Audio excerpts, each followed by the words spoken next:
Assalamualaikum warahmatullahi taala wabarakatuh. Kembali lagi di channel Fiksi Cerita Horor. Untuk kisah kali ini masih ada kisah lanjutan dari cerita Robert. Sebuah cerita yang diambil dari tulisannya Om Ras. Sebuah kisah yang berjudul Fitnah Keji untuk Keluarga Miranti. Dan untuk seperti apa kisahnya, mari kita masuk ke ceritanya. Kisah Ranti. Bisa mengenal Robert dan Rowan adalah hal yang membuat Ranti merasa bahagia. Kedua orang itu sangat baik, meskipun masa lalu mereka terbilang sangat kelam. Namun dibalik semua itu ada alasan kenapa mereka bisa sampai seperti itu. Ranti tidak mempersalahkan masa lalu mereka. Yang terpenting sekarang mereka mau dan sudah berusaha untuk berubah menjadi lebih baik. Menurut penilaian Ranti, Robert adalah lelaki matang, berwajah tampan dengan bentuk tubuh yang dibilang sangat gagah. Dia keren dalam segala hal. Namun kekurangannya adalah Robert seperti es. Dia dingin dan tidak terlalu memahami perasaan lawan bicaranya. Kalau Rowan, dia merupakan lelaki yang usianya sedikit lebih tua dari Meranti. Dia tampan, kulitnya putih dan bentuk tubuhnya tidak kalah bagus dari Robert. Kelebihannya adalah Rowan lebih hangat dan bisa memahami perasaan lawan bicaranya. Kalau kekurangan Rowan, Ranti rasa Rowan tidak memiliki kekurangan. Dia sangat sempurna dalam segala hal. Entah itu hanya penilaian Ranti yang baru beberapa hari tinggal bersama mereka. Hari itu setelah Robert dan Rowan pergi, Ranti duduk seorang diri di teras rumah sambil menikmati angin pagi yang berembus sepoi. "Ranti, beli kopi," ujar seorang anak kecil yang datang. "Dari mana? Kopi apa?"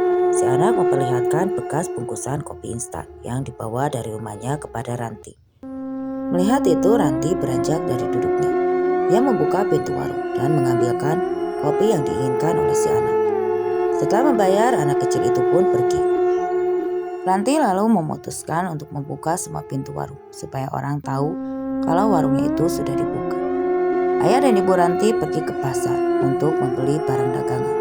Sementara Mang Nencan juga sudah pulang ke rumahnya. Jadi saat itu Ranti hanya seorang diri di rumahnya. "Sepinya," ujar Ranti, lalu merebahkan tubuh di dekat pintu rumah. Ranti tersenyum-senyum sendiri saat ia mengingat kejadian-kejadian lucu saat masih ada Rowan dan Robert di rumahnya. Andai mereka tinggal di desa ini, pasti seru, ucap Ranti. "Ranti," panggil Amang Tagu dari arah luar. Ranti bergegas bangun. "Ada apa, Mang? Kamu di rumah saja kan? Tidak kemana-mana?" "Iya, Mang, ada apa?" "Ini Amang mau titip kunci rumah.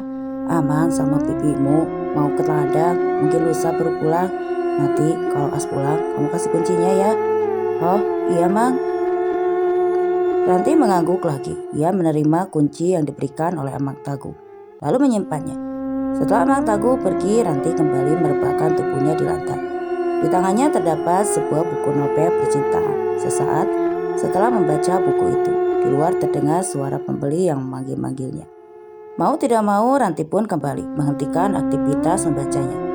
Tiba-tiba saja saat sedang melayani pembeli itu, terdengar suara orang berlari-larian seperti sedang kejar-kejaran. "Tutup pintunya, kunci rumah masing-masing," ujar orang itu, membuat Ranti menjadi bingung. "Ada apa?" tanya Ranti. "Ada keributan, kabarnya ada orang-orang yang menyerang desa kita. Sebaiknya kau tutup dulu warungmu," ujar orang itu. Keributan apa?" tanya Ranti penasaran. Namun pertanyaan itu tidak dijawab karena orang itu keburu pergi sambil teriak-teriak memberikan perintah agar pintu-pintu rumah warga ditutup rapat. "Keributan macam apa yang melibatkan warga?" ujar Ranti bingung. "Apa jangan-jangan itu ulah dari geng-geng berandalan ya?" gumamnya sambil menutup warung. Ranti mengunci diri di dalam rumah, tak sambil tetap waspada.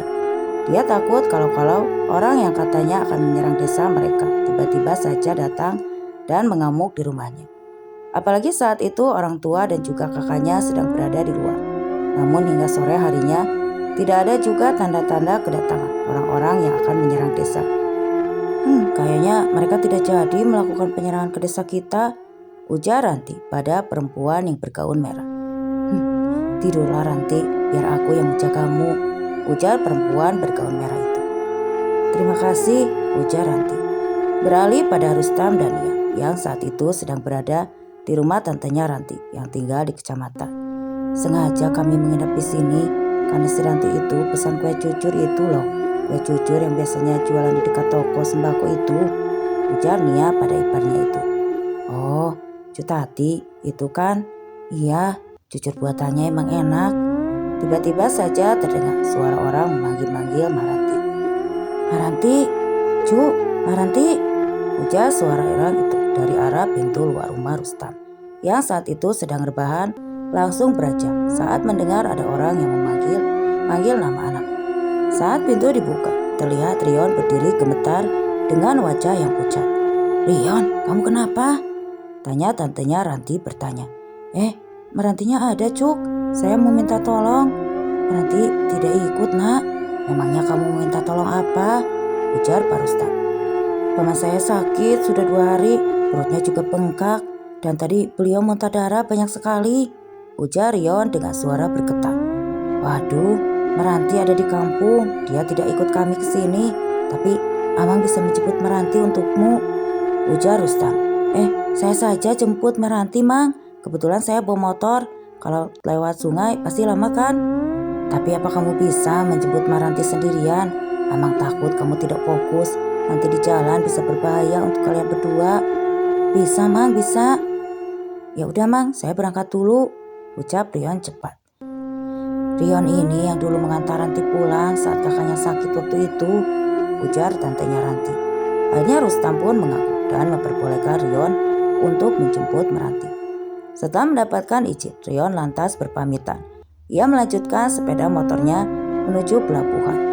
Beri penyeberangan singkat cerita, Ranti yang sudah terlelap tidur itu dibangunkan oleh suara ketukan di luar jendelanya. Dengan mata yang masih setengah terpejam, Ranti lantas beranjak dari kasur. Siapa yang bertamu malam-malam begini? Ujar Ranti. Temanmu yang datang, Ranti. Jawab perempuan bergaun merah. Temanku? Tanya Ranti bingung. Rowan? Lanjutnya lagi. Ranti melenggang cepat menuju ke arah pintu. Ketika pintu dibuka, terlihat Rion sudah berdiri di sana. Rion ya? Iya, aku kemari ingin meminta bantuan, ucap Rion. Lalu ia menceritakan apa yang terjadi pada pamannya sampai akhirnya ia memutuskan untuk meminta tolong kepada Ranti. Baik, kalau begitu aku siap-siap dulu ya. Kamu tunggu saja di sini sebentar, ujar Maranti menyanggupi. Dengan cepat Meranti mengambil barang-barangnya dan memasukkan ke dalam tas. Tidak lupa Meranti juga membawa kunci rumah yang sebelumnya Amang Tagu titipkan untuk diberikan kepada As dan istrinya. Ayo, aku udah siap, ujar Meranti. Terima kasih ya, sama-sama. Motor yang dikendarai oleh Rion dan Meranti melaju kencang membelalak kegelapan malam. Sesekali Ranti mengusap-ngusap kedua tangannya untuk menciptakan rasa hangat. Tidak ada obrolan di antara mereka berdua. Rion, ya, gak apa-apa, ucap Ranti segan untuk mengajak Rion berbicara. Ranti menundukkan kepalanya untuk menghindari dinginnya angin yang menerpa wajahnya. Entah kenapa tiba-tiba saja saat mereka berada di tanjakan, Rion mengerem motornya dengan keras, membuat motornya merosot turun ke belakang. Ranti teriak panik, tanpa sadar ia ikut terjatuh, langsung memeluk tubuh Rion. Untungnya pemuda itu berhasil mengendalikan motor. Rion, bentak Meranti saat setelah turun dari motor. Maaf, Ranti, aku juga kaget tadi. Aku melihat ada orang yang berdiri di situ, ujar Rion dengan suara bergetar. Saat Ranti menoleh ke arah kiri yang Rion tunjuk, dia juga melihat seseorang nenek-nenek berambut putih berdiri di tanjakan tersebut. Nenek-nenek kah yang kamu lihat tadi, Rion? Tanya Meranti. Rion mengaku dia masih ada di situ, ujar Rion balik bertanya. Iya, kamu tunggu di sini sebentar ya. Aku mau tanya sama dia apa yang dia inginkan sampai hampir buat kita celaka, ujar Ranti. Rion hanya melihat Ranti yang sedang berbicara seorang diri, namun dia tahu ada sesuatu yang sedang Meranti ajak bicara. Ternyata kok anak yang dibicarakan itu, ujar si nenek. Maksud nenek apa? Menurut kabar yang aku dengar, masih ada 3 lagi temanmu. Di mana mereka sekarang? Ujar si nenek tanpa menjawab pertanyaan Meranti. Aku tidak tahu maksud nenek, tapi apa bisa nenek memberikan kami jalan untuk lewat? Kalau kamu mau, aku bersedia membantumu, ujar si nenek seraya menatap Ranti. Nenek ini dari mana? Aku rasa belum pernah aku melihat nenek di sekitaran wilayah sini. Ini rumahku, pohon besar di dasar jurang sana. Tidak terlihat dari sini karena tertutupi oleh pohon-pohon di pinggir jalan itu. Aku sengaja mendatangimu untuk membuktikan apakah itu benar kau atau bukan, ujar si nenek-nenek. Ranti, panggil Rio. Aku harus pergi, nanti kapan-kapan kita ketemu lagi ya, ujar Ranti. Saya berbalik, hendak memberi isyarat pada Rio untuk meneruskan perjalanan yang sedikit itu terganggu. Sarindit, itu namaku. Kapanpun kau butuh bantuan, panggil saja aku, ujar si nenek. Lalu kemudian sosok itu menghilang. Ranti menghela napas panjang. Lalu setelah Rion berhasil sampai di atas tanjakan, mereka pun kembali melanjutkan perjalanan. Ranti terus saja memikirkan pertanyaan si nenek yang perkataannya, siapakah makhluk atau orang yang membicarakan dia dan 3 temannya itu, hingga sampai terdengar oleh si nenek. Ranti, panggil Rion saat keduanya sudah sampai di atas peri penyeberangan. Iya Rion, kenapa? Kamu diam saja, tanya Rion. Ranti langsung tersenyum dan menatap Rio. Ia berusaha untuk bersikap sebiasanya. Aku gak apa-apa kok, aku dengar kamu sudah tidak kuliah lagi ya? Tanya Ranti pada Rio. Rion pun mengaku, iya, setelah orang tuaku meninggal dalam kecelakaan itu, aku tinggal bersama paman. Ya, meskipun pamanku baik, tapi tetap saja aku merasa tidak enak untuk melanjutkan kuliah.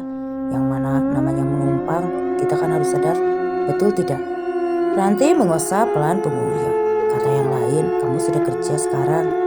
Iya, aku harus membiayai hidupku sendiri. Ya, itu juga sudah alhamdulillah sekali Rion. Lumayan juga kan, jadi sick pay. Rion tersenyum. Iya, hanya saja impian yang dulu hampir kugapai. Sepertinya sekarang aku harus merelakan, ujar Rion sedih. Kamu bisa kok Rion, ada banyak jalan untuk menggapai impianmu, ucap Ranti. Rion tersenyum, matanya menatap mata Meranti. Kalau kamu yang menjadi impianku, apakah itu mungkin untuk digapai? Tanya Rion yang membuat Meranti langsung terdiam secepat mungkin. Ia mengendalikan tatapan matanya ke arah sungai. Ranti lalu tertawa gugup. Ayo, sudah hampir sampai di pelabuhan, ujar Meranti. Lalu beranjak dari duduknya. Dia memilih untuk tidak menjawab pertanyaan Rion tadi. Setelah sampai di rumah Paman Rion, mereka pun lantas masuk ke dalam rumah. Tak terlalu banyak makhluk halus di sekitaran maupun di dalam itu. Yang ada satu makhluk berwujud seperti anak kecil, bertelinga runcing, berkepala botak dan memiliki mulut sangat lebar, sehingga hampir ke telinga. Giginya runcing seperti gigi hiu. Makhluk itu berada tepat di atas perut pamannya Rion. Ranti menatap tajam pada sosok itu. Ranti meminta pada Rion untuk menghidupkan Prapin. Setelah Prapin disiapkan oleh Rion, Ranti pun lantas menaburkan kemenyanyi. Ia juga mengasapi pisau kecil. Ya, si perempuan bergaun merah muncul. Ranti memejamkan matanya. Lalu sesaat kemudian mereka pun sudah berada di alam yang berbeda. Makhluk yang tadi berada di atas perut pamannya Rion langsung ditangkap oleh si perempuan bergaun merah. Makhluk itu mengerang menatap Ranti, namun Ranti sama sekali tidak merasakan takut. Setelah perlawanan yang tidak seberapa dari makhluk kiriman itu, akhirnya Meranti dan si perempuan bergaun merah bertemu dengan dukun yang merupakan tuan dari makhluk tersebut. Dukun itu merupakan seorang nenek-nenek yang semua giginya berwarna hitam. Ambil kembali santetmu, ujar Meranti. Si nenek menggeleng. Tidak bisa, dia memang pantas menerimanya, ujar si nenek. Kalau begitu saya terpaksa mengembalikannya pada nenek. Ketika ia siap untuk menyerang, namun tiba-tiba saja ada hembusan angin diikuti suara aneh yang tiba-tiba muncul di belakang Ranti. Saat Ranti menoleh, ternyata ada yang datang. Itu adalah si nenek yang sebelumnya menghadang Ranti dan Rion di tanjakan. Nyi, ujar nenek dukun ini lantas membungkuk hormat. Ranti tambah kebingungan menatap si nenek yang tersenyum itu. Turuti apa yang anak ini mau, maka aku akan membebaskanmu, ujar si nenek yang sebelumnya memperkenalkan diri dengan nama Diang Sandirit. Baik Nek, ucap nenek dukun tanpa penolakan. Sekarang sudah selesai, ayo mari kita lanjutkan obrolan sebelumnya, ujar nenek itu kepada Ranti. Ranti mengangguk tanpa ragu, mengikuti si nenek yang membawanya menuju ke sebuah rumah besar dengan banyak pelayan di rumah itu. Nenek, tanya Ranti, Kenapa? Kau suka? Ranti mengangguk. Dari mana nenek tahu tentang kabarku dan ketiga temanku itu? Tanya Ranti. Dari salah satu dukun yang baru-baru ini membuat perjanjian denganku. Dukun? Iya, banyak dukun yang sudah membuat perjanjian denganku. Iya, banyak orang yang mau melakukan apapun demi mendapatkan apa yang menjadi tujuan mereka. Bahkan mereka berani mengorbankan darahnya sendiri, ujar si nenek. Maranti menatap si nenek. Dia baru menyadari kalau nenek itu bukanlah jin sembarangan. Dia merupakan salah satu jin terkuat yang bisa memperbudak manusia, terutama orang yang sangat serakah dan menginginkan duniawi.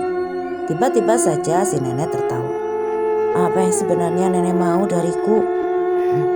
Tidak ada. Aku hanya mau berteman denganmu, ujar si nenek. Ranti tertegun sebentar sebelum kemudian menyetujui ajakan pertemanan dari si nenek. Sekarang aku harus kembali, Nek, ujar Meranti. Kemudian si nenek setuju. Ia lalu mengantar Meranti untuk pulang. Saat Meranti membuka mata, ternyata dia sudah berada. Ada ayah, ibu, dan juga tantenya Ranti. Rion, aku minta carikan kelapa, ujar Meranti kepada Rion yang duduk tidak jauh darinya. Tanpa bertanya lagi, Rion lantas beranjak dari duduknya. Lalu tidak berapa lama kemudian, Rion kembali dengan membawa 2 butir kelapa. Kelapa itu lalu diberikan kepada Meranti. Oleh Meranti, kelapa tersebut diasapi, kemudian diletakkan di atas perut Paman Rion. Sesaat setelahnya, Paman Rion pun mulai bereaksi. Keringat dingin mulai keluar dari seluruh pori-pori wajah dan tubuhnya. Setelah beberapa menit, Ranti lalu kelapa itu sudah mulai terlihat perubahan pada perut Paman Rion, dan sebelumnya bengkak, perlahan sudah mulai mengecil. Ini tinggal pulihkan saja, ujar Ranti. Terima kasih banyak, Ranti. Sama-sama. Setelah mengobrol sebentar, Maranti dan keluarganya pun berpamitan pulang. Jam sudah menunjukkan lewat tengah malam. Hari itu, sebelum pulang Maranti dan kedua orang tuanya lebih dulu pergi ke pasar. Ke pasar sore harinya barulah mereka sampai di rumah. Terlihat As dan istrinya sudah menunggu di teras. Aduh maaf kak, semalam Ranti dijemput teman untuk bantuin pamannya yang sakit. Sekali lagi maaf ya. Kak, Ranti bawa kuncinya karena mengira akan ketemu Kak As di pasar. Iya gak apa-apa Ti, santai aja. Kami juga baru sampai kok. Amaimu itu, kenapa tidak menitipkan kuncinya di tetangga dekat rumah saja? Kalau kesini kan kejauhan, mereka juga punya kesibukan.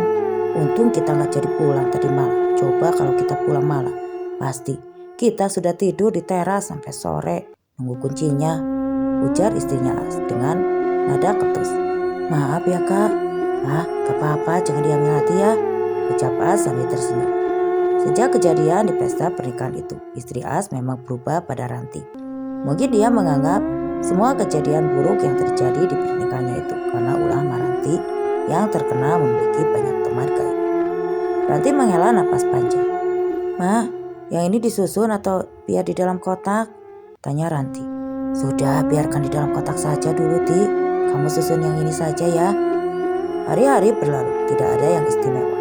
Hingga pada suatu hari saat itu, Ranti yang baru saja pulang dari rumah salah satu temannya terlihat kaget ketika melihat ramai orang di rumahnya. Ada juga motor milik Arpan. Wah, ada apa nih? Ranti bertanya-tanya dalam hatinya.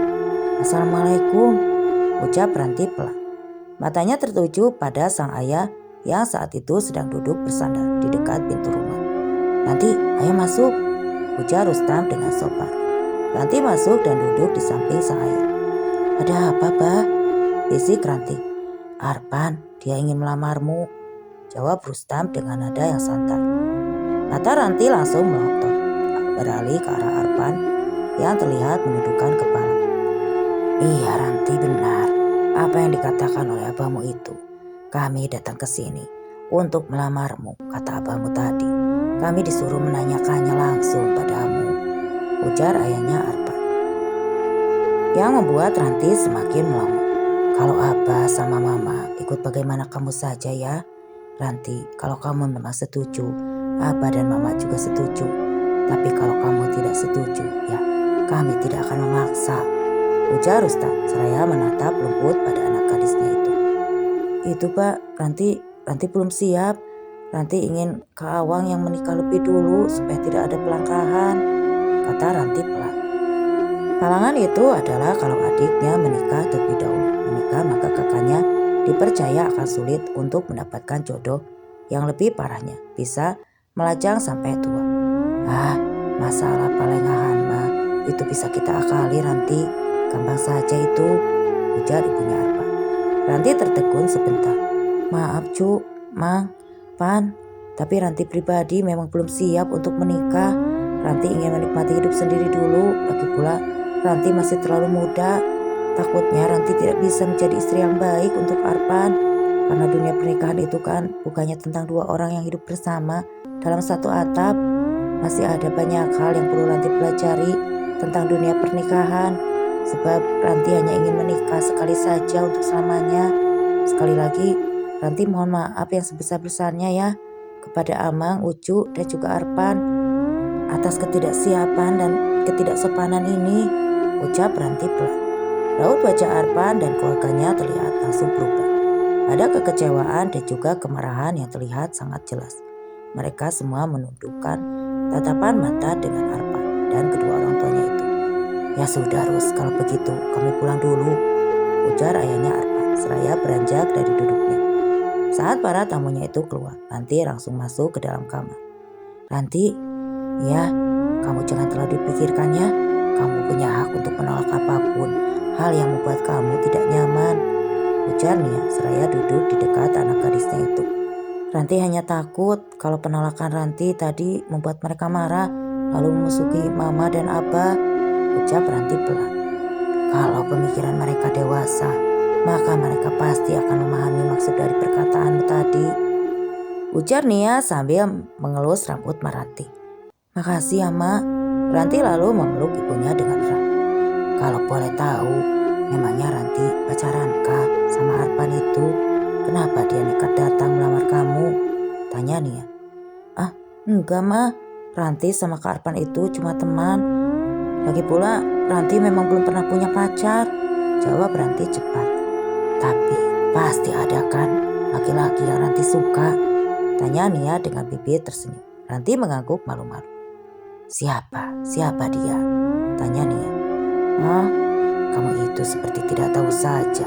Itu loh, si Rion, ujar Rustam yang baru saja masuk ke kamar Ranti.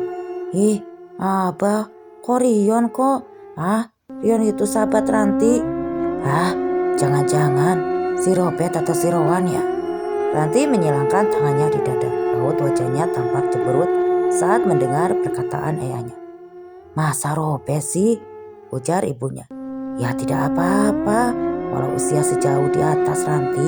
Tapi, Abah, udah ucap Ranti memotong perkataan abahnya dengan secepat.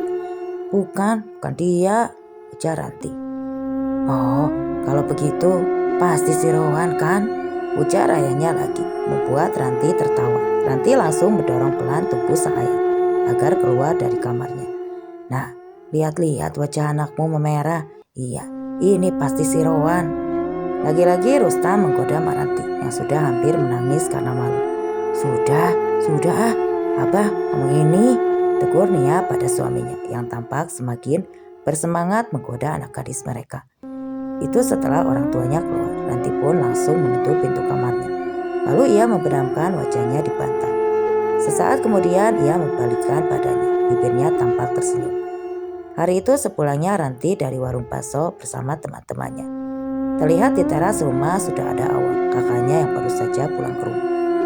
Ranti langsung duduk di samping Awang sambil merebahkan kepalanya di bahu Awang. Jari-jarinya memainkan urat sang kakak. Apa ini maksudnya begini? Asal kamu tahu ya, kalau kamu manjat-manjat begini, bikin aku takut, ujar Awang. Awang, jadi kan beliin handphone buat Ranti, ujar Ranti sambil mengedapkan mata. Aduh, kakak lupa, besok aja ya kita pergi ke kabupaten untuk membeli handphone barumu, ujar Awang kemudian. Yes, makasih Kak Awang. Kak Awang memang kakak yang paling baik dan kakak yang paling ganteng. Sebenarnya, kamu itu kalau ada maunya baru saja muji-muji. Coba tiap hari muji begitu, kan bagus. ujar Awang sambil tertawa. Ranti pun ikut tertawa. Ah, gini saja. Nah, ini kan badanku pegal-pegal. Coba sekarang kamu pijitin, Ti, ujar Awang sambil menepuk-nepuk baunya. Tanpa penolakan, Ranti langsung memijit bau Awang. Nanti kakinya juga ya. Ah, kakak haus nih. Coba dong bikinin teh. Sekalian ya, sama ambilin bantal biar kakak rebahan di sini. Bahan sambil pijatan kan enak, ujar Awang dengan mode bos. Siap kakakku yang ganteng, adikmu ini akan melaksanakan semua tugas yang kakak ganteng berikan, ujar Ranti dengan nada bicara yang dibuat-buat. Ibunya yang sedang duduk di depan warung bersama tetangga-tetangga itu hanya bisa geleng-geleng kepala melihat tingkah kedua anaknya itu. Enaknya sekarang si Awang udah bekerja, Ranti juga sering panggil-panggil orang untuk berobat, ujar salah satu tetangga. Alhamdulillah Bu, ucap Nia sambil tersenyum. Awang yang saat itu sedang memainkan handphone sambil senderan di dinding menunggu Ranti terlihat kaget dengan kedatangan Amang Taku yang raut wajahnya seperti orang marah-marah. Nia, apa salahku pada kalian ha? Sampai tega-teganya kalian memfitnahku seperti itu, ujar Amang Taku tiba-tiba. Nia yang tidak tahu apa-apa itu langsung bingung kala mendengar perkataan kakaknya. Fitnah apa ini kak? Kami tidak pernah memfitnah kakak lagi pula. Untuk apa memfitnah keluarga sendiri? Ujar Nia seraya beranjak dari duduknya. Awang yang juga kebingungan lantas berdiri. Tiba-tiba saja saat Ranti keluar membawa gelas yang berisikan teh manis. Amang Tagu langsung mendekat dan hendak menampar Ranti. Awang dengan sigap menahan tangan pamannya itu. Jangan berani-berani menyentuh adikku, bentak Awang. Cih, bisa-bisanya kau memfitnahku. Apa salahku pada kalian, ha? Ujar Amang Tagu penuh emosi. Rustam yang baru datang tampak mengeruskan alis menatap saudara iparnya yang marah-marah itu. Ada apa ini, Gu? Tanya Rustam. Ini, anakmu bisa-bisanya dia memfitnahku. Fitnah seperti apa yang ini, Gu? Kalau memang benar anakku berbuat hal seperti itu, biar aku sendiri yang menghajarnya, ujar Rustam. Dia mengatakan pada orang-orang kalau aku menjual harta warisan yang Amai berikan padaku ini untuk acara pernikahan As. Dia juga yang menyebarkan gosip kalau menantiku itu adalah pelacur. Hati siapa yang tidak sakit seperti itu, Rus? Ujar Amang Tagu emosi. Ranti hanya bisa menggelengkan kepala karena dia tidak pernah mengatakan hal-hal seperti itu. Ranti, apa benar kamu mengatakannya? Tanya Rustam kepada anaknya. Demi Allah, Bah, Ranti tidak pernah mengucapkan hal yang sehina itu, ucap Ranti hampir menangis. Jangan bersumpah atas nama Tuhan untuk menutupi mulut busukmu itu, bentak Amang Tagu. Awang memeluk dan mengusap bahu adiknya untuk memberikan rasa tenang. Kamu dengar dari siapa itu? Tanya Rustam. Tidak perlulah kau tahu dari siapa. Yang pasti anakmu yang menyebarkan fitnah itu. Dia tidak mungkin seperti itu. Ini adalah masalah besar dan harus diselesaikan kalau perlu. Panggil semua orang yang terlibat, ujar Rustam. Iya, Mang, kalau Amang menuduhkan tanpa bukti, itu sama saja dengan fitnah. Kita ini negara hukum, Mang. Polisi pun enggan bergerak kalau tidak ada bukti yang valid, ujar Awang menimpali. Kalau anakku memang bersalah, biarkanlah hukum adat yang mengadilinya. Kami siap menerima konsekuensi, walaupun harus dibenci dan dijauhi oleh para tetangga sekalipun, ujar Rustam. Amang Tagu terlihat terdiam sejenak. Baik, kita panggil semua saksi dan semua orang yang terlibat, ujar Amang Tagu. Kemudian Amang Tagu lalu pulang tanpa permisi kepada Rustam. Rustam menghela napas panjang. Aku gak percaya deh Ranti mengatakan itu semua, ujar tetangga mereka berbisik satu sama lain. Ranti menangis dalam pelukan sang kakak yang terus berusaha menenangkannya. Sudah, jangan menangis ya. Ranti, kalau kamu memang tidak bersalah, jangan takut, ucap Awang menenangkan. Ranti sedih, Kak. Ranti gak takut, isak Ranti yang malam itu semua orang yang diduga terlibat pun dikumpulkan di rumah Amang Tagu. Mereka tampak bertanya-tanya ada masalah apa, karena secara tiba-tiba dipanggil dan disuruh dikumpul di rumah Amang Tagu. Terlihat juga di sana ada As bersama istrinya. Aku kan sudah bilang tidak perlu percaya kabar yang belum pasti kebenarannya, ujar As. Saat As mengatakan hal itu, istrinya nampak terlihat tidak setuju dengan apa yang diucapkan As. Setelah Damang datang, Amang Tangguh pun mulai berbicara. Walaupun tadi akar permasalahannya sudah saya ceritakan pada Damang, tapi saya akan tetap ceritakan ulang lagi. Kalian semua yang hadir di sini, ujar Amang Tangguh seraya mengedarkan pandangannya ke seluruh orang yang hadir, termasuk Maranti dan juga keluarga Rustam yang hadir di situ. Menantu saya ini tidak sengaja mendengar Maranti ini memfitnah saya, menjual warisan yang seharusnya menjadi hak milik Nia untuk acara pernikahan anakku ini, si As. Dan si Maranti juga tahu kalau di situ ada menantuku yang mendengarkan. Dia dengan kurang ajarnya menampar dan menyebut menantuku itu sebagai pelacur serta menyebar fitnah itu pada orang-orang ini, ujar Amang Tangguh. Damang lantas menatap satu persatu orang yang tertuduh. Mereka juga disuruh bersumpah sebelum menjawab pertanyaan dari Damang. Dan ketika tiba giliran istri dari As yang ditanya, dia terlihat gugup saat menjawab pertanyaan itu. Maranti tahu kalau perempuan itu berbohong. Entah untuk tujuan apa sampai dia berbohong seperti itu dan mengakibatkan keretakan di dalam keluarga besar mereka. Di mata kamu mendengar kami bergosip seperti itu? Tanya salah satu orang yang tertuduh pada istrinya As. Sejak aku mengenal Maranti dari kecil sampai sekarang, tidak pernah sekalipun ku dengar perkataan sejahat itu keluar dari mulutnya. Tapi setelah kau menjadi anggota keluarga Amang Tangguh, barulah muncul kabar-kabar buruk seperti ini, ujar yang lainnya. Istri As menunduk saat ia memberikan jawaban tentang di mana dan hari apa ia mendengar mereka memfitnah Amang Tangguh.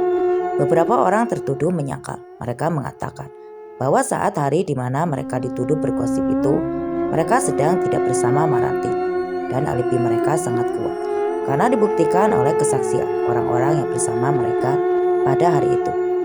Keadaan rumah Amang Tangguh sampai penuh karena kedatangan para saksi dadakan. Istri As yang terlihat penuh kegelisahan karena kedatangan para saksi dadakan.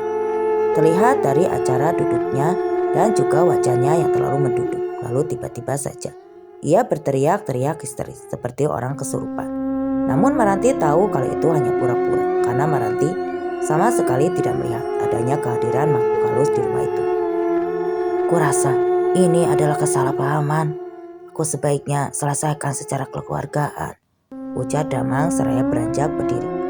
Amang Tangguh terdiam sementara As sibuk sendiri menahan tubuh istrinya.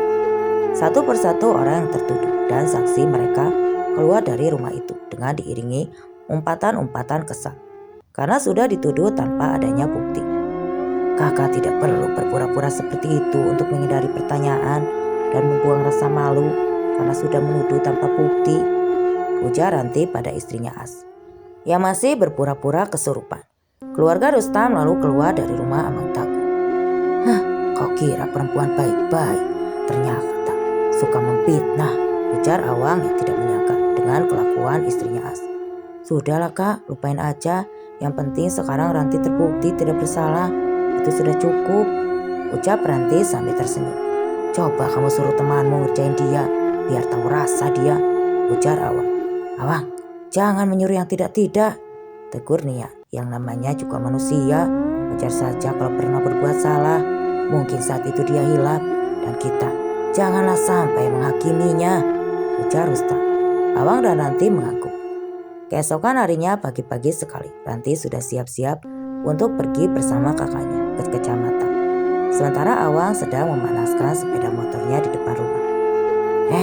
Ranti, tolong sekalian belikan daging sapi ya di pasar, ujar Nia seraya duduk di dekat Rustam.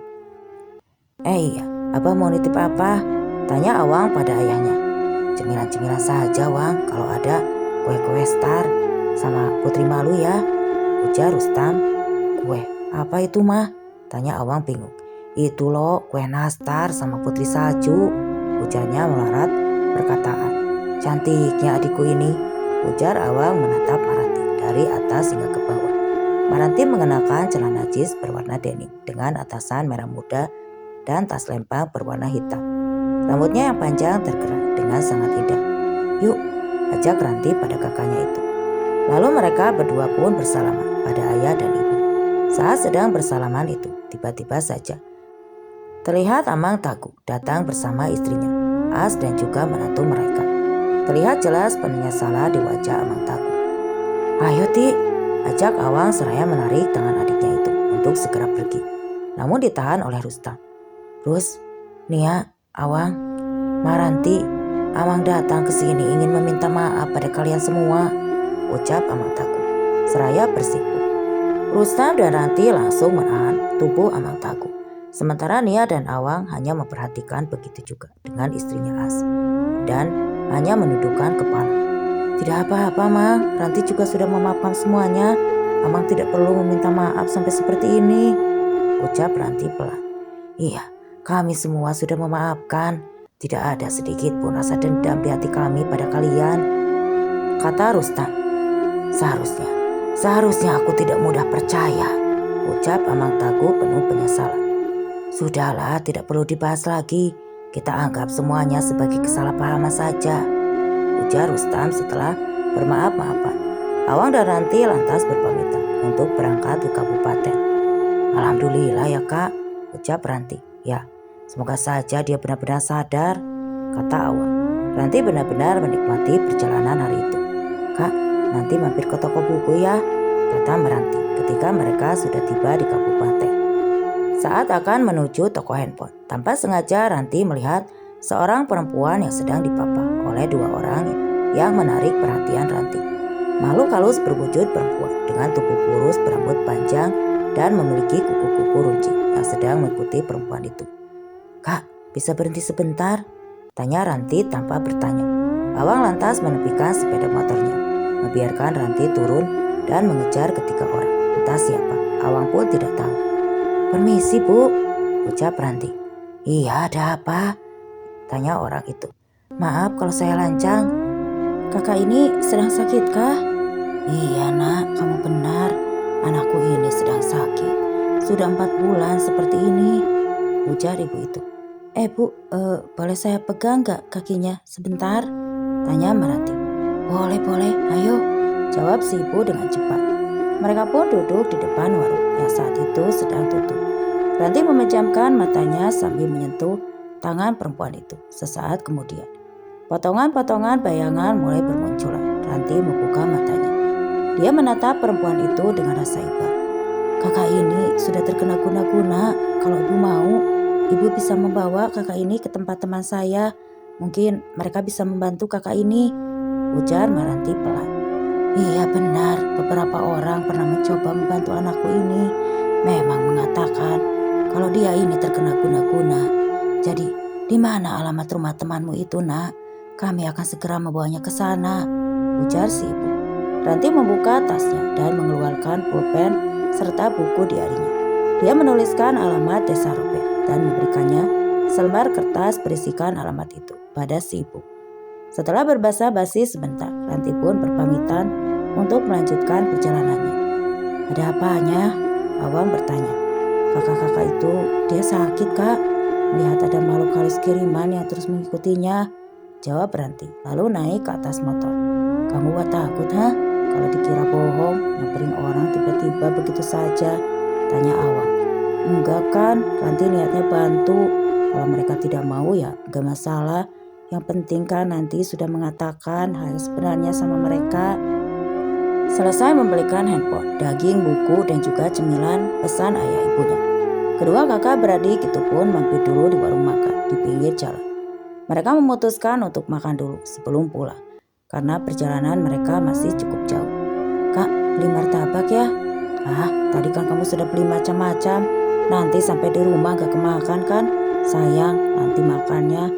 "Tenang aja Kak." Akhirnya mau tidak mau, Awang pun terpaksa menurut. Sudah, gak ada lagi kan yang mau dibeli?" tanya Awang. "Iya Kak, ayo kita pulang." Awang tersenyum mendengar Ranti bernyanyi riang di belakang. Tampaknya Ranti senang sekali dengan handphone yang Awang belikan. Namun, saat mereka memasuki kawasan jalanan yang kiri kanannya hutan, Ranti langsung terdiam berpegangan erat pada jaket kakaknya itu. "Kenapa Ti?" tanya Awang. "Takut," jawab Ranti. Takut apa? Temanmu itu kan hantu semua," bukan takut hantu, Kak. Ranti itu lebih takut sama manusia, takut begal, rampok, dan orang-orang jahat. Mendengar perkataan seperti itu, Awang langsung menelan liurnya. Ia mulai berpikir dengan apa yang Ranti katakan. "Ah sudah, jangan mikir yang aneh-aneh," ujar Awang yang tak kenapa. Perasaannya mendadak tidak enak. Tiba-tiba saja dari arah belakang ada sebuah motor lain yang melaju dengan kencang. "Berhenti!" Semakin erat Ranti berpegangan pada jaket kakaknya. "Berhenti!" bentak orang itu sambil mengacungkan parang pada keduanya. Ranti benar-benar tidak menyangka apa yang dipikirkannya barusan benar-benar terjadi, menjadi kenyataan. Begitu Awang yang takut jika orang itu melukai Ranti. Lantas tanpa pikir dua kali, ia langsung menuruti perintah dari mereka. Awang turun dari motor dengan mengangkat kedua tangannya, diiringi Ranti yang juga melakukan hal yang serupa. Saat salah satu orang itu bersiap untuk membawa sepeda motor milik Awang, dengan sigap Awang menendang orang tersebut. Perkelahian antara Awang dan orang itu pun tidak bisa dihindari. Tidak berapa lama, kemudian datang 3 orang lain dengan menggunakan sepeda motor tanpa plat nomor. Secara bersama-sama orang yang membawa senjata tajam itu menyerang Awang yang hanya melakukan pembelaan menggunakan tangan kosong. Sejauh ini Awang berhasil menghindar dan menyerang hingga salah satu orang itu tumbang. Tapi tiba-tiba saja Awang menjadi lengah saat melihat adiknya terancam. Kelengahan itu mengakibatkan tangan kanan Awang terkena tebasan senjata tajam hingga menyebabkan tangannya hampir putus. Awang terjatuh ke tanah. Ia mengerang kesakitan. Ranti yang panik dan ketakutan langsung menyebut sebuah nama. "Diang Singgi," panggil Ranti tanpa sadar. Bibir dan tubuhnya gemetar. Tangisan seketika pecah. Tiba-tiba saja angin berembus kencang. Ranti merasakan tubuhnya menjadi ringan. Ia bisa merasakan tubuhnya bergerak sendiri seperti ada yang mengendalikan. Saat tersadar, Ranti sudah tidak mendapati siapa-siapa lagi di sana selain kakaknya yang kesakitan. Dengan tangan gemetar, Ranti membantu Awang untuk mengikat tangannya dan mulai dari situ Rantilah yang mengambil alih untuk membawa sepeda motor. Darah dari luka Awang menetes di sepanjang jalan. "Aku mengantuk," ucap Awang pelan. Jangan tidur Kak, ya Allah, tolong bantu kami ya Allah, Kak Awang jangan tidur," teriak Ranti. Saat sampai di kecamatan, Ranti langsung melajukan motor tersebut untuk menuju rumah tantenya.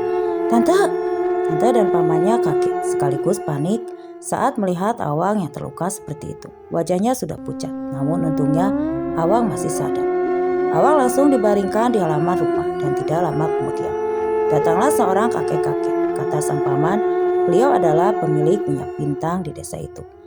Ranti hanya bisa menangis di pelukan tantenya. Ia tidak bisa berkata apa-apa lagi. Dia benar-benar takut kalau kakaknya itu tidak bisa bertahan. Oleh kakek tersebut, tangan Awang yang hampir saja putus itu disambung kembali dengan menggunakan minyak bintang. Setelahnya, barulah Awang dibawa masuk ke rumah. Dan malam itu juga, Rustam dan Nia dijemput ke kecamatan. Syukurlah Kak, orang tua itu ada di rumah. Andai tidak ada, entah bagaimana nasib si Awang tadi itu. Lemah sekali badanku melihat tangan si Awang. Andai bukan kulit dan daging yang menahannya. Aku tidak sanggup. Aku menceritakannya, ujar si paman. Ya Allah, ya Robi, Awang. Isak tangis Nia sambil mengusap-ngusap kepala Awang. Sekarang dia sudah tidak apa-apa. Untungnya cepat aku tangani.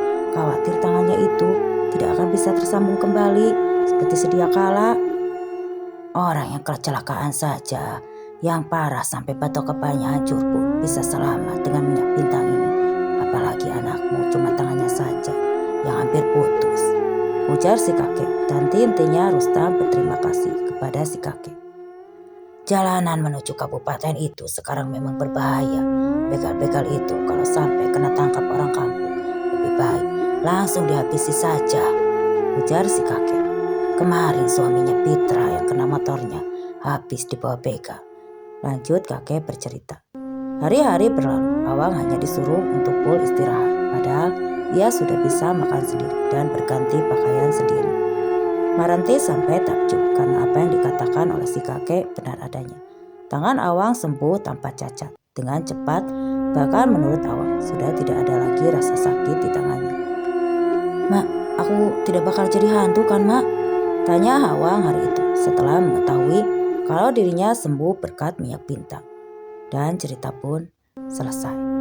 Oke, itulah teman-teman kisah yang saya bawakan kali ini. Semoga apa yang saya sampaikan kali ini di dalam cerita ini dapat menjadikan pembelajaran untuk kita semua dan tentunya dapat menghibur kalian semua. Nantikan kelanjutan kisah Robert si dukun sakti dari Kalimantan. Saya pamit undur diri. Waalaikumsalam.